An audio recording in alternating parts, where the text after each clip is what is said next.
Protect the First Amendment. It protects you. This is Freethought Radio. And welcome back. I'm Dan Barker. I'm Laurie Gaylor. And our focus for International Women's Day is the plight of our friend Betty Lachgar in Morocco for, quote, insulting Islam. She's in prison for 30 months, and this imprisonment is endangering the cancer survivor's life. In February, one of Betty's attorneys, Gaylor Moumouni, gave the Freedom Address before the De Bali Institute in Amsterdam. Gaylor Moumouni, the attorney for Betty Lachgar, will explain the case, and then we'll hear from Betty herself. Today I am speaking to you not just as a lawyer, but as someone who has sat across from Betty Lachgar in a cold room in Al Arjat prison near Rabat. Someone who has watched her health deteriorate week by week. Someone who has heard her say with exhaustion, but also with rage, that she is being psychologically tortured. And someone who last October, after a hearing before the Rabat Court of Appeal, publicly stated that she had lost all confidence in Moroccan justice. I said it in my pleading. I was reprimanded for it by the presiding judge. I repeat it now, here, before you. This lecture is about Betty's case, but it is also something much larger. It is about the deliberate use of law as a weapon, about how a state can fabricate a crime out of an act of feminist resistance and put a 50-year-old disabled woman behind bars for it. So who is Betty? Ibtissame Lachgar, we all call Betty, is 50 years old. She is a clinical psychologist, a feminist activist, and the co-founder of Mali, the alternative movement for individual liberties, which she built from the ground up in 2009. For more than 15 years, she had organized, marched, been threatened, harassed, received death threats, and never stopped. In 2009, she organized a public Ramadan picnic to protest the criminalization of eating in public during Ramadan, an act of civil disobedience that shocked Moroccan society. In 2013, she organized a kiss-in, not a sit-in, a kiss-in, outside Parliament to defend teenagers prosecuted for posting a photo of themselves kissing on Facebook. She has fought for rights to abortion, for the rights of LGBTQI+ people, for the decriminalization of consensual behavior between adults. She has done all of this while surviving Ewing sarcoma, a rare and aggressive bone cancer she was diagnosed with in her 20s. So Betty is a cancer survivor. She has a prosthesis replacing the bone in her left arm. She has lived with this disability for decades. She takes medication and she needs medical follow-up. And she is in prison. Today, she is the first ever Moroccan feminist to be imprisoned for a very act of feminist activism. On the 30th and 31st of May 2025, Betty attended a feminist event called Women Create in London. She wore a t-shirt that read, "Allah is lesbian." She had worn this t-shirt before in Paris in 2021, in other international feminist spaces. She posted a photo of herself wearing it on Facebook. Then on the 31st of July 2025, while she was visiting her sick mother in Morocco, she reposted that same photo on Twitter, accompanied by a comment in which she criticized religious ideology, calling it, as she always has, fascist, phallocentric, and misogynistic. The t-shirt is a feminist statement. Maybe some of you know it. It is a play on a phrase that has circulated in the feminist and queer movements since the 1970s. I saw God, she is black, communist, and lesbian. It was worn in London in solidarity with Iranian lesbian women condemned to death. It has nothing to do with Morocco. It was never worn on Moroccan soil. Still, on the 10th of August 2025, around 8 police officers came to Betty's home in Rabat, ostensibly to deliver a summons. By intimidation and deception, they compelled her to follow them immediately. She was not allowed to take her medication. She was not allowed to contact a lawyer. Her phone was taken from her hands. She was brought not to the local police station, as she was told, but to the National Criminal Investigation Brigade in Casablanca. 2 days later, she was placed in pre-trial detention on charges of causing harm to the Islamic religion under Article 267.5 of the Penal Code. On the 3rd of September 2025, the Rabat Court of First Instance sentenced her to 30 months in prison and a fine of 50,000 dirhams.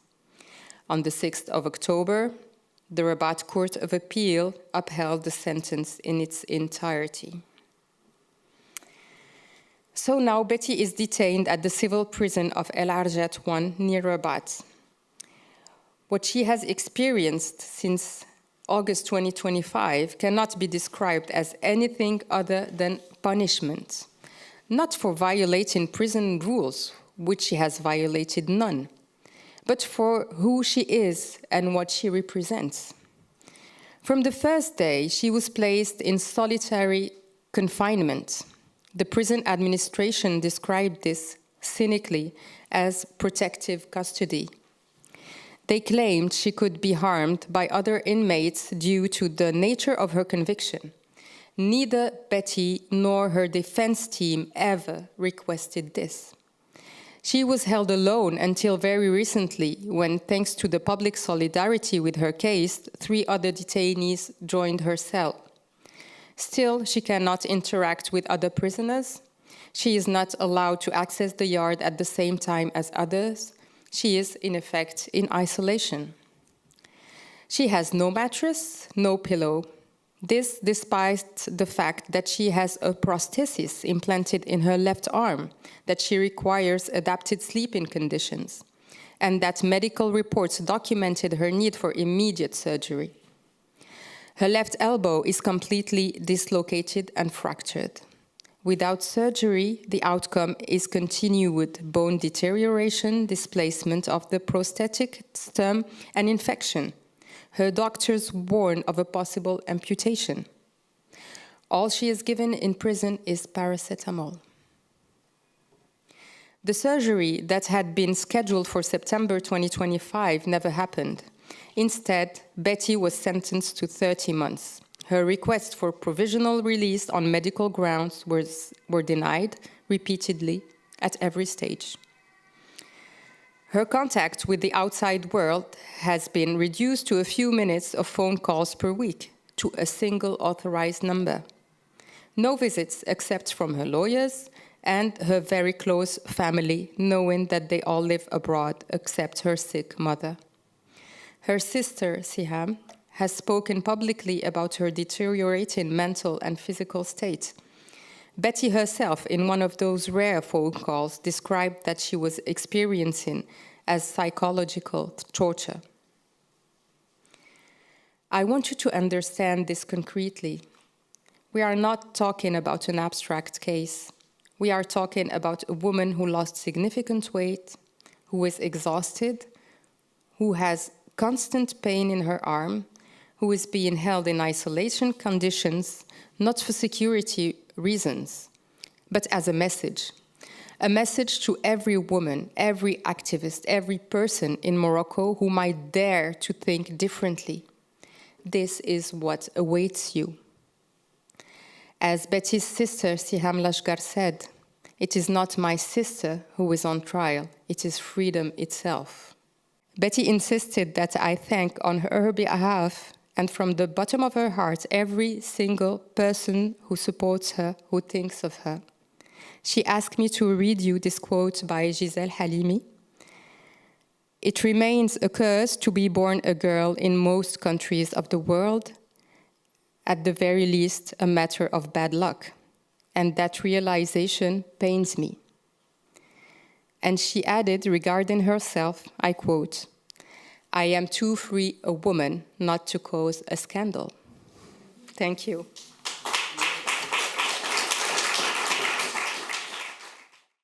That was an excerpt of a very recent, eloquent speech by the attorney Ghislaine Mamouni, who is helping to defend imprisoned Moroccan atheist and feminist Betty Lachgar. After the break, we'll have a real treat. We will meet Betty herself via a very short documentary about Betty made a few years ago, which portrays her courage and insouciance as an activist living in a theocratic monarchy.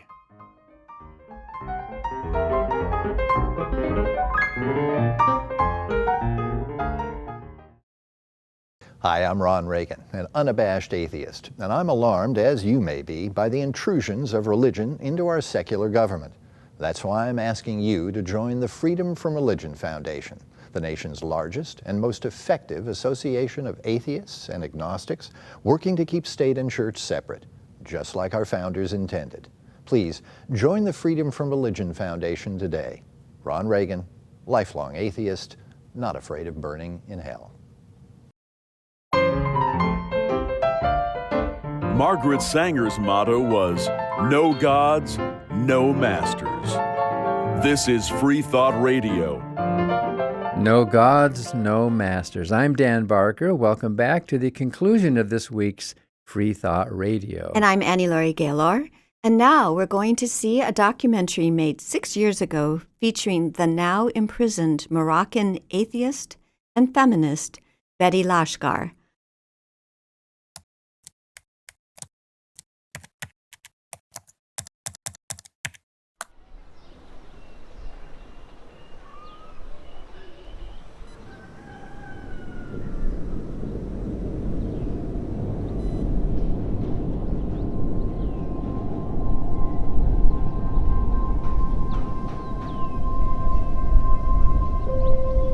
Mon utérus, mon choix, ma liberté. This sounds obvious, but this is not the case in Morocco. The state controls the body and the sexuality of women. With Mali, I fight for women to be in charge of their own bodies, wombs, and sexuality. My name is Betty Lachgar.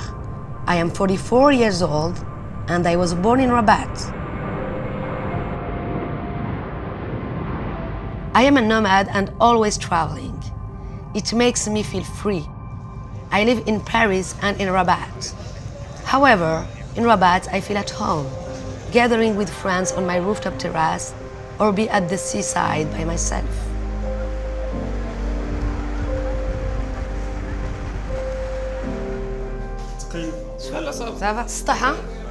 I co-founded the Mali movement in 2009. We organized many successful actions and demonstrations. We especially fight for sexual and reproductive rights as LGBT and abortion rights.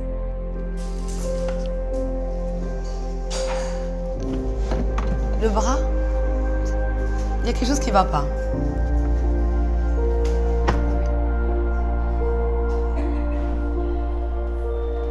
As we are celebrating the 10th birthday of Mali, journalist Hajar Reissouni is being held in prison for allegedly having had an abortion and having a sexual relation outside marriage.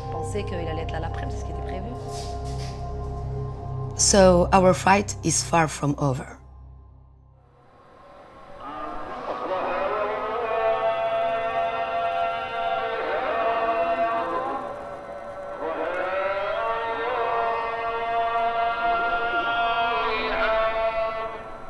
There is no liberty of conscience in Morocco. It is a religious dictatorship. I am one of very few openly atheist people in Morocco.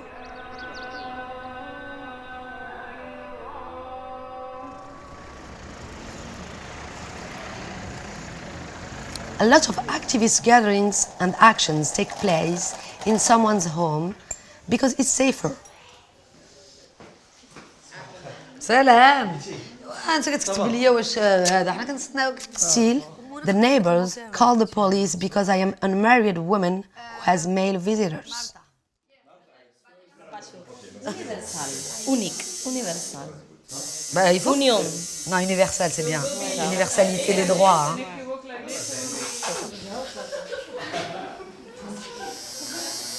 The human rights tattoo will be my first tattoo and important for me because human rights are an important theme in my life and my activism.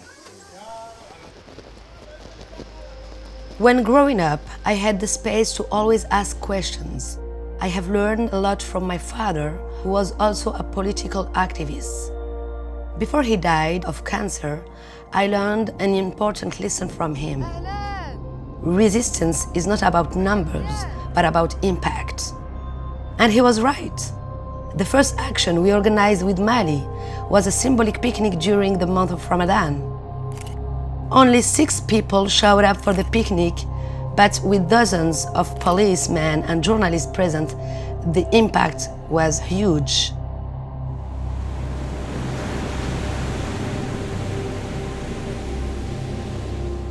In poetic acts of civil disobedience, Mali works together with performance artists in peaceful, non-violent actions that break certain taboos.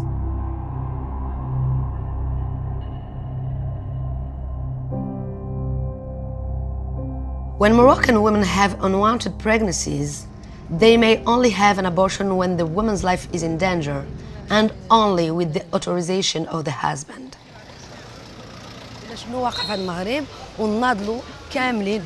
The Moroccan government uses women's bodies as a political battleground and to silence critical voices.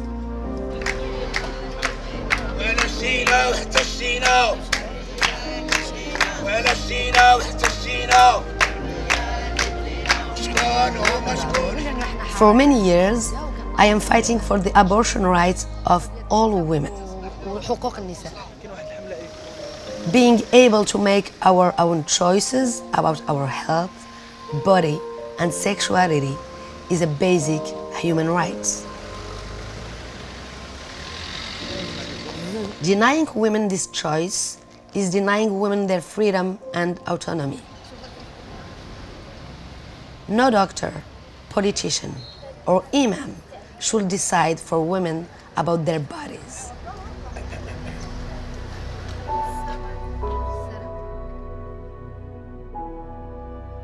Since I survived cancer when I was 20 years old, I feel I can be fearless in my activism and my fight for people who are victims of discriminations. Overcoming cancer drastically changed my perspectives and personality. I have been assaulted by the police and other people, and I have been on an ISIS hit list. But I feel powerful and without fear when I can help others in fighting for their individual rights and justice.